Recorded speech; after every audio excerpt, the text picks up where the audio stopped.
ఎన్నికేలేని నజరేతు ఊరిని ఎంత ఆశీర్వదించావు యేసయ్యా. ఎన్నికేలేని నజరేతు ఊరిని ఎంత ఆశీర్వదించావు యేసయ్యా.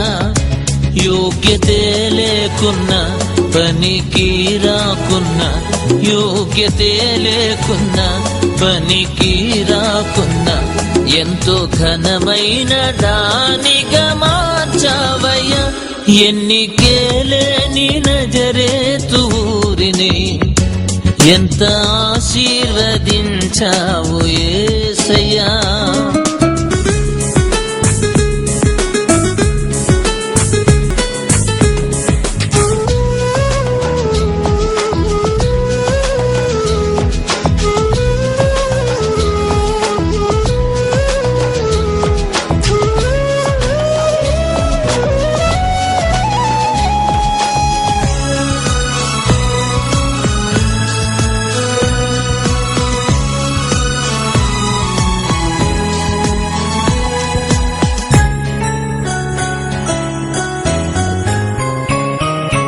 నజరేతు నుండి మంచిది రాగలదా అను ప్రశ్నకు జవాబు దొరికెనుగా.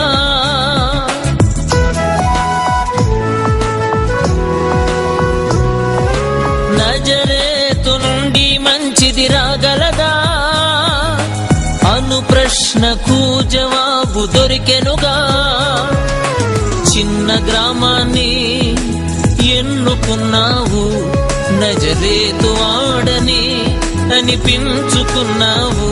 యోగ్యతే లేకున్నా పనికి రాకున్నా, యోగ్యతే లేకున్నా పనికి రాకున్నా ఎంతో ఘనమైన దానిగా మార్చావయ్యా. ఎన్నికేలేని నజరేతు ఊరిని ఎంత ఆశీర్వదించావు యేసయ్యా.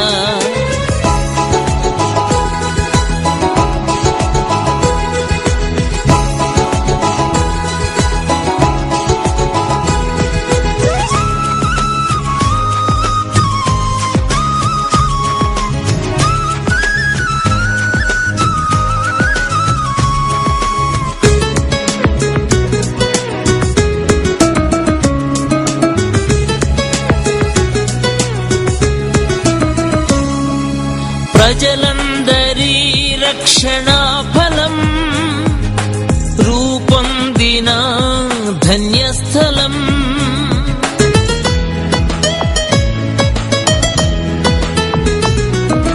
ప్రజలందరి రక్షణా ఫలం రూపొందిన ధన్యస్థలం.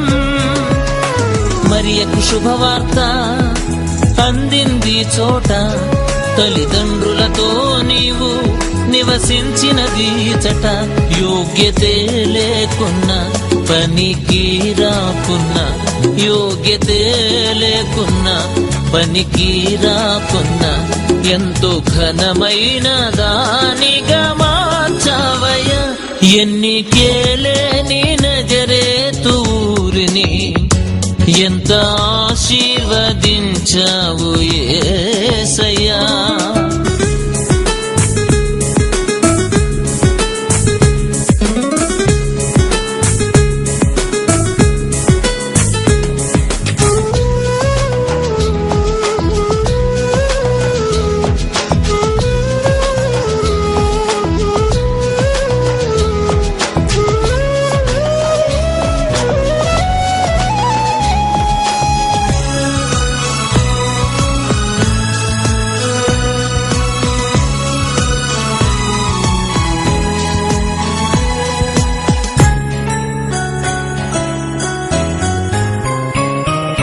నరులంత తృణీకరించిన ఉపయోగపడదని తలంచిన,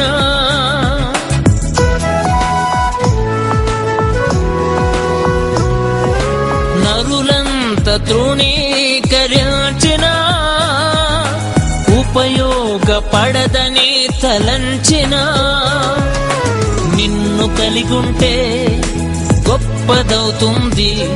నీ దృష్టిలో ఉంటే దానికి చరిత్ర వస్తుంది. యోగ్యతే లేకున్నా పనికి రాకున్నా, యోగ్యతే లేకున్నా పనికి రాకున్నా ఎంతో ఘనమైన దానిగా మార్చావయ్యా.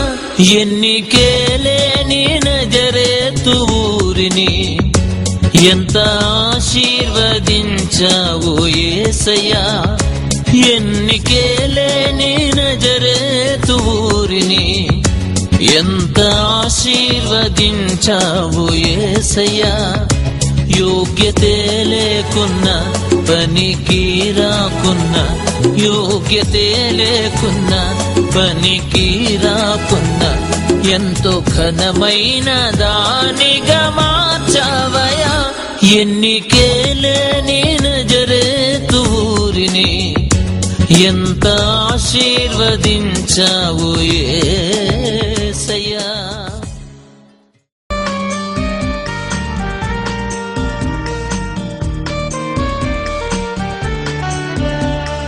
ప్రభునందు ప్రియమైన సహోదరి సహోదరులకు యేసుక్రీస్తు నామమున నిరీక్షణ గడియల ద్వారా మీకు శుభవందనాలు తెలియజేస్తున్నాను.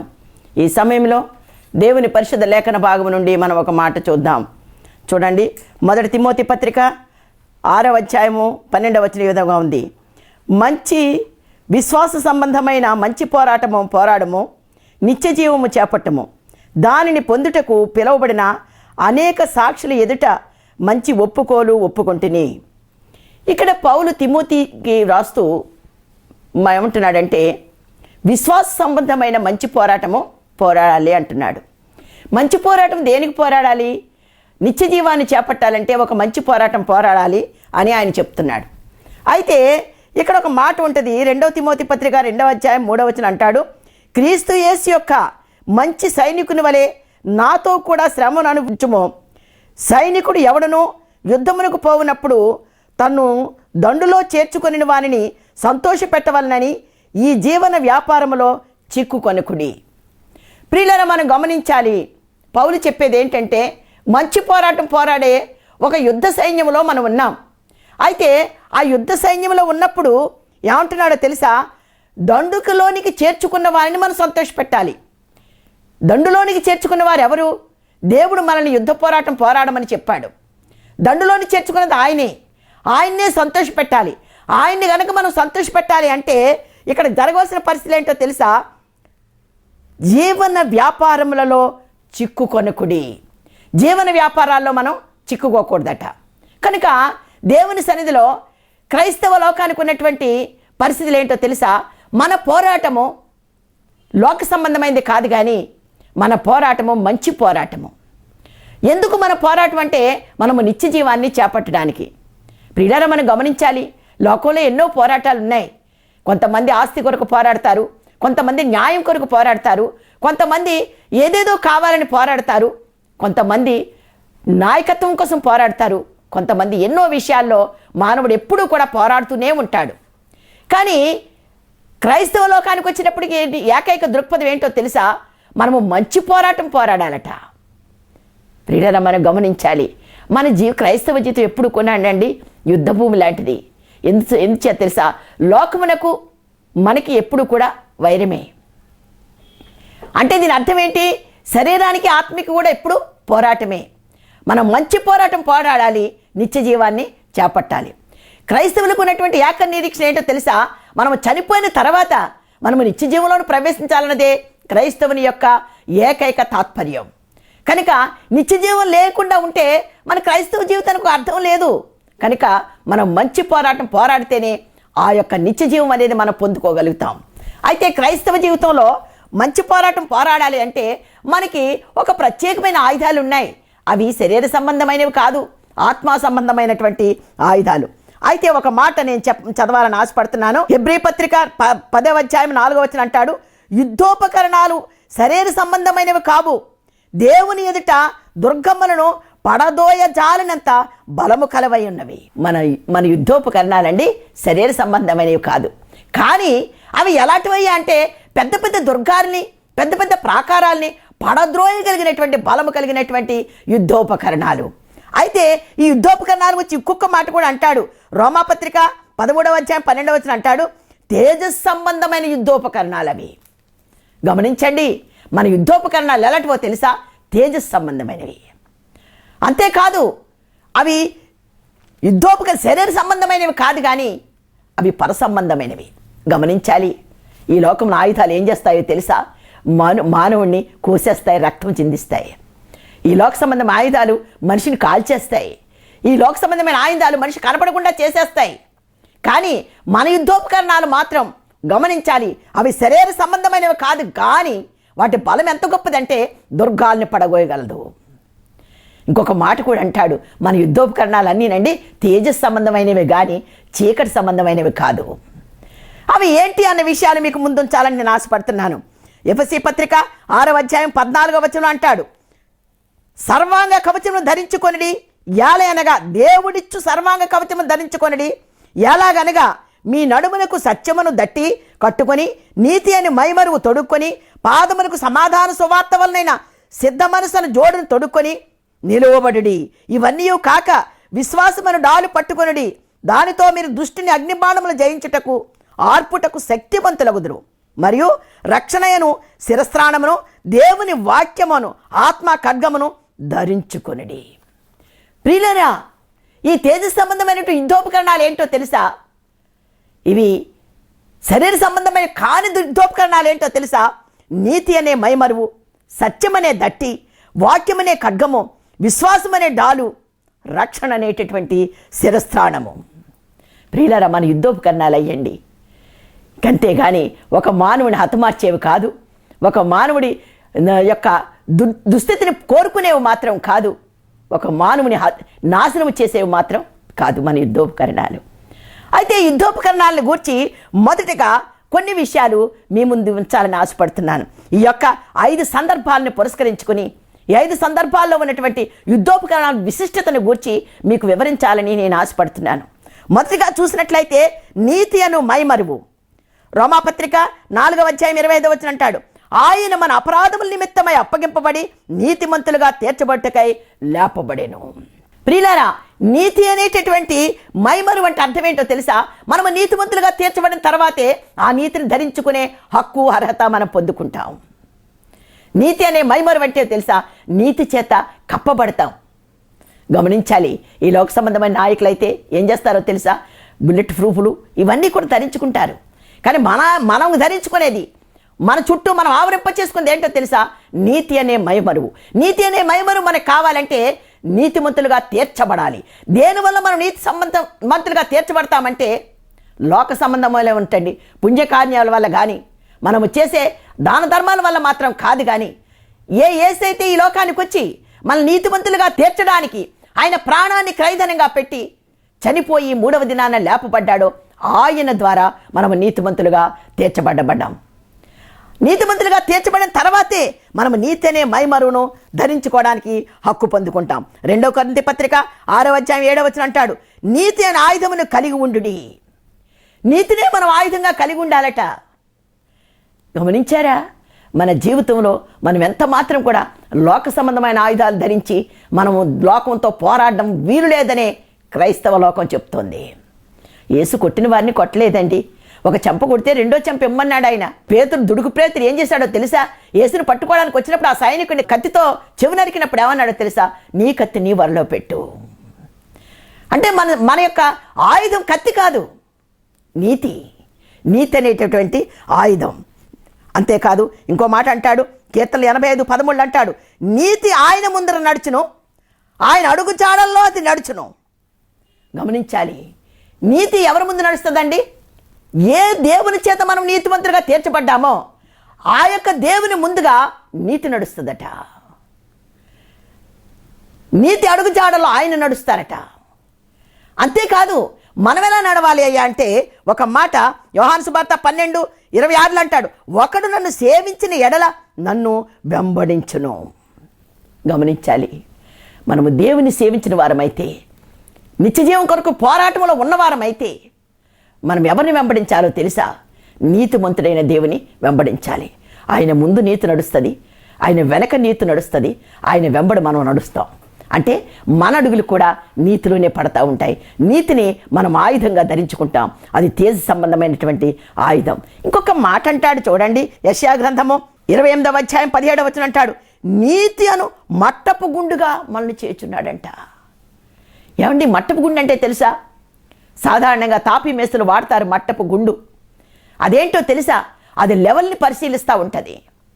ఎక్కడ కూడా వంకర అనేది లేకుండా నిదానంగా సాఫ్ట్గా ఉండడానికి ఉపయోగపడేదే మట్టపు గుండు.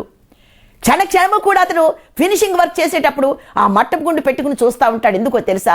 ఎక్కడైనా వంకర వస్తుందేమో, ఎక్కడైనా ఇది దారి తప్పుతుందేమో అని. అదేవిధంగా మనల్ని ఒక మట్టపు గుండుగా చేస్తున్నాడు ఆయన. ఎందుకో తెలుసా? మన జీవితం వంకర మార్గంలోనికి, దుష్ట మార్గంలోనికి, ద్రోహ మార్గంలోనికి వెళ్ళకూడదన్నదే ఆయన తాపత్రయం. నిత్యము కూడా నీతిని మట్టపు గుండెని మన జీవితానికి ఉపయోగించుకోవాలి. మన ప్రవర్తన, మన తలంపులు, మన ఆలోచనలు ఎప్పుడు కూడా మట్టపు గుండు వలె ఉండాలి. అంటే మట్టపు గుండు ఎలా సరి చేస్తుందో అలా సరి చేసుకుంటూ నీతిని మనం ధరించుకోవాలి. కనుక నీతి అనేటువంటి మైమరువు క్రైస్తవుడు ధరించుకోవాలన్నదే దేవుని ఉద్దేశ్యం. అంతేకాదు ఇంకొక మాట అంటాడు. రెండవది ఏంటో తెలుసా? సత్యం అనే దట్టి. ఈ సత్యం అనే దట్టి గురించి యెషయా గ్రంథం 5వ అధ్యాయం 27వ వచనం అంటాడు, వారిలో అలసిని వాడైనను తొట్టిల్ని వాడైనను వారిలో నుండడు, వారిలో ఎవడునూ కునుకడు నిద్రపోడు, నడికట్టు విడిపోదు, పాదరక్షలు తెగిపోవు. ఎవరండి? అలసిపోయిన వారు కానీ తొట్టిల్ని వారు కానీ వారిలో ఉండరట. ఎవరు ఉండరు? సత్యం అనే దట్టి కట్టుకున్నవాడు. సత్యం అనే దట్టి ఎవడు కట్టుకుంటాడంటే అదే అధ్యాయంలో కొంచెం ఎదురు చదివితే పిలవబడిన వారే, దేవుని చేత పిలవబడిన వారు, దేవుని అడుగుజాడలో నడిచేవారు, దేవుని వెంబడి నడిచేవారు. అందుకని ఏమంటున్నాడు తెలుసా? వారు ఏమవుతారట? అలసిపోరట, తొట్టిల్లిపోరట. అంత మాత్రం కాదు, వాళ్ళు కునుకరు, నిద్రపోరు. ఎందుచేత నిద్రపోకూడదు? మన పోరాటంలో మనం నిద్రమత్తులుగా ఉండకూడదు. మన విశ్వాస జీవిత పోరాటంలో మనం కునికే వారంగా, తొట్టిల్లిపోయే వారంగా, సమస్యలు చూసి అదిరిపోయే వారంగా మనం ఉండకూడదు. అందుకని నీ సత్యం అనే దట్టి విడిపోకుండా కాపాడుకోవాలి. నీ నడుములు బలపరిచేదే దట్టి. ఆ దట్టి ఎందుకో తెలుసా? నువ్వు కొనకకుండా, తొట్టిల్లకుండా, సమస్య లేకుండా నిన్ను కాపాడేదే సత్యం అనే దట్టి. ఈ సత్యాన్ని ధరించుకుంటున్నావా? నీ పోరాటం దేంతో అనుకుంటున్నావు? లాయర్లు పెట్టుకుని పోరాడొద్దు, గూండాలను పెట్టుకుని పోరాడొద్దు. నీ పోరాటము సత్యమనే దట్టి కట్టుకుని నువ్వు పోరాడగలిగితే నీ సమస్య ఎంత పెద్దయినా నువ్వు తొట్టిల్లిపోకుండా, సమస్యలిపోకుండా నిన్ను కాపాడగలుగుతుంది. అందుకనే నీవు సత్యమనే దట్టి ధరించుకోవాలి. మూడవదిగా చూసినట్లే ఇంకొక మాట అంటాడు, యోహాను సువార్త 8వ అధ్యాయం 22వ వచనం అంటాడు, వాక్యమందు నిలిచితే సత్యమును గ్రహించెదరు, అప్పుడు సత్యం మిమ్మను స్వతంత్రులుగా చేయను. గమనించాలి. సత్యమైన దట్టి కట్టుకోవడం మాత్రమే కాదు, ఆ దట్టి లోపలే నువ్వు నిలబడాలి. సత్యము మధ్యనే నిలబడాలి. నీకెన్ని అనుకోని పరిస్థితులు ఎదురైనప్పటికీ కూడా సత్యాన్ని నిన్ను విడిచిపోనీయకూడదు. అంతేకాదు ఏమంటున్నాడో తెలుసా? వాక్యమందు నిలిచితే మీరు స్వతంత్రం అనుగ్రహిస్తారట. కనుక సత్యమందు నిలబడిన వారిగా, మన పోరాటంలో సత్యములో నిలబడిన వారిగానే మనం ఉండాలి. కనుక నా ప్రియమైన సహోదరి సహోదరుడా, అంచె దినాల్లో ఉన్నాం, కడవ దినాల్లో ఉన్నాం. మన విశ్వాస జీవితంలో పోరాట దినాల్లో మనం ఉంటాం. అయినప్పటికీ కూడా మనం ఒక ప్రత్యేకమైన ప్రత్యక్షత మనం కనపరచాలి లోకానికి. సత్యమనే దట్టిని కట్టుకోవాలి. మూడవదిగా అంటాడు, వాక్యమనే ఖడ్గమును. ఏ ఖడ్గం అండి? లోక సంబంధమైన ఖడ్గం కాదు. వాక్యమనే ఖడ్గాన్ని పట్టుకోవాలి. వాక్యమనే ఖడ్గాన్ని పట్టుకునే నువ్వు విశ్వాస పోరాటం కొనసాగించగలిగితే నిత్య జీవం అనేది నీకు అనుగ్రహించబడుతుంది. గమనించు. అందుకని అంటాడు, ఏంటి వాక్యం అనే ఖడ్గం అంటే? హెబ్రీ పత్రిక 4వ అధ్యాయం 12వ వచనం అంటాడు, వాక్యము సజీవమై బలము కలిగినదై రెండంచులు గల ఎటువంటి ఖడ్గము కంటేను ప్రాణాత్మలను కేళ్లను మూలుగులను విభజించు మట్టుకు దూరుచు హృదయ తలంపులను ఆలోచనను శోధించును. గమనించాలి. ఈ వాక్యం ఎలాంటిదనుకుంటున్నావు? నీ వాక్యం వింటున్నావు కానీ దాన్ని సరైన అవగాహన నువ్వు చేసుకోనట్లేదు కనుకనే నీ ప్రవర్తన సరిచేయబడతలేదు. కేళ్లను మూలుగులను మన లోపలికి దూరుచు అది ఏం చేస్తుందో తెలుసా? మనల్ని శోధిస్తుంది. ఏంటి శోధిస్తుంది? మనలో కళంకము కానీ మస్టు కానీ మచ్చ కానీ కళంకము కానీ ఉండకుండా అది మనల్ని శోధిస్తుంది. అంటే పరిశోధించి మనల్ని కళంకం నుండి ప్రత్యేకిస్తుంది వాక్యం. అంతేకాకుండా ఒక మాట అంటాడు, మన కేళ్లను మూలుగులను విభజించు మట్టుకు దూరుచు మన తలంపులను శోధిస్తుందట. నా ప్రియమైన సహోదరి సహోదరుడా, ఎందుకు నీకు ఇది కావాలో తెలుసా? నువ్వు దారి తొలగిపోకుండా, అసత్యంలో పడకుండా, అక్రమంలో పడకుండా, అన్యాయంలో పడకుండా నువ్వు సత్యంలో నిలబడ్డలాగా వాక్యం ఏం చేస్తుంది తెలుసా? నీ లోపల అది క్రియ చేస్తుంది, నీ తలంపులను శోధిస్తుంది. తలంపులు శోధించే వాళ్ళు ఎవరైనా ఉన్నారండి? లేరు. బయట ప్రవర్తన చూసి మాత్రమే మనుషులు మనల్ని ఎస్టిమేషన్ వేయగలరు, కానీ మన అంతరంగానికి ఎవరు వేయలేరు. కానీ తలంపుల్ని ఎందుకు శోధిస్తుందయ్యా అంటే దేవుడు అంతరంగంలో పరిశుద్ధత కోరుకుంటున్నాడు. గమనించాలి. కళంకం ఏమి కూడా నీ అంతరంగానికి ఉండకూడదు, నీ హృదయానికి ఉండకూడదు. అందుచేతనే నీ తలంపులను శోధించేదే వాక్యం అనేటటువంటి ఖడ్గం. ఇంకొక మాట కూడా అంటాడు, ఫిలిప్పీ పత్రిక 2వ అధ్యాయం 16వ వచనం అంటాడు, వాక్యమును చేత పట్టుకుని లోకమందు జ్యోతుల వలె కనబడుచున్నాము. వాక్యం చేత పట్టుకుని నువ్వు ఎలా ఉండాలి? ఒక జ్యోతి వలె ప్రకాశించాలంట. చాలామంది వాక్యం చదువుతారు, కానీ జ్యోతి వలె ప్రకాశించలేకపోతున్నారు. కారణం ఏంటో తెలుసా? వాక్యం వారి అంతరంగంలో పనిచేయట్లేదు కనుక, వాక్యాన్ని అనుసరించడానికి వారి మనసు అంగీకరించట్లేదు కనుక, వాక్యానుసారమైన జీవితానికి వారు దూరంగా ఉంటున్నారు కనుక లోకంలో జ్యోతి వలె ప్రకాశించలేకపోతున్నారు. గమనించాలి. వాక్యానుసారమైన జీవితం నీకుంటే నువ్వు ఎక్కడ ఉన్నప్పటికీ కూడా ఒక వెలుగు జ్యోతి వలె నువ్వు ప్రకాశించే హక్కు, అర్హత నువ్వు పొందుకుంటావు. క్రైస్తవ జీవితంలో అది సామాన్యమైన జీవితం కాదండి. క్రైస్తవ మతం తీసుకోవడం అంటే సామాన్యమైన విషయం కాదు. ఎప్పుడైతే మనము ఆయన లేపబడ్డాడని నమ్ముతామో, ఎప్పుడైతే మనము ఆయన్ని ధరించుకుంటామో, అప్పుడు ఈ ఆయుధాలన్నీ కూడా మనకి ఆత్మ సంబంధమైన ఆయుధాలు మనకి కావాలి. 2వ కొరింథీ పత్రిక 3వ అధ్యాయం 18వ వచనం అంటాడు, ప్రభువు యొక్క మహిమను అద్దం వలె ప్రతిఫలింప చేయుచు మహిమ నుండి అధిక మహిమ పొందుచు ప్రభువు ఆత్మచేత ఆయన పోలికగా మార్చబడుచున్నాము. ప్రభు ఆత్మచేత మనం నడిపించబడతాం. ఎప్పుడైతే వాక్యం మన హృదయంలో పనిచేస్తుందో అది మన ఆత్మకు బలాన్ని ఇస్తుంది. ఎందుకు? ఈ ఆత్మ వంది కాదండి. దేవుడు ఏమన్నాడో తెలుసా? మొన్నైనది మొన్నైపోతుంది. ఆత్మ తాను అనుగ్రహించిన, ఎవరు అనుగ్రహించిన ఆత్మ ఉండది? దేవుడు మనకు అనుగ్రహించినటువంటి ఆత్మ. ఆ ఆత్మను గురించి ఏమంటున్నాడు తెలుసా? మహిమ నుండి అధిక మహిమకు మనం ప్రవేశించాలంటే ఆ వాక్యం మనలో ప్రజ్వరిల్లేదిగా ఉండాలి. అంతేకాదు, ప్రభు ఆత్మచేత ఆయన పోలికగా మనం మార్చబడాలి.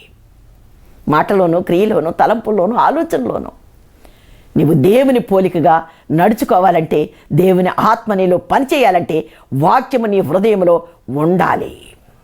ఆ వాక్యము చేత నువ్వు తేజరిల్లేటటువంటి వెలుగుమయంగా ఉండాలి.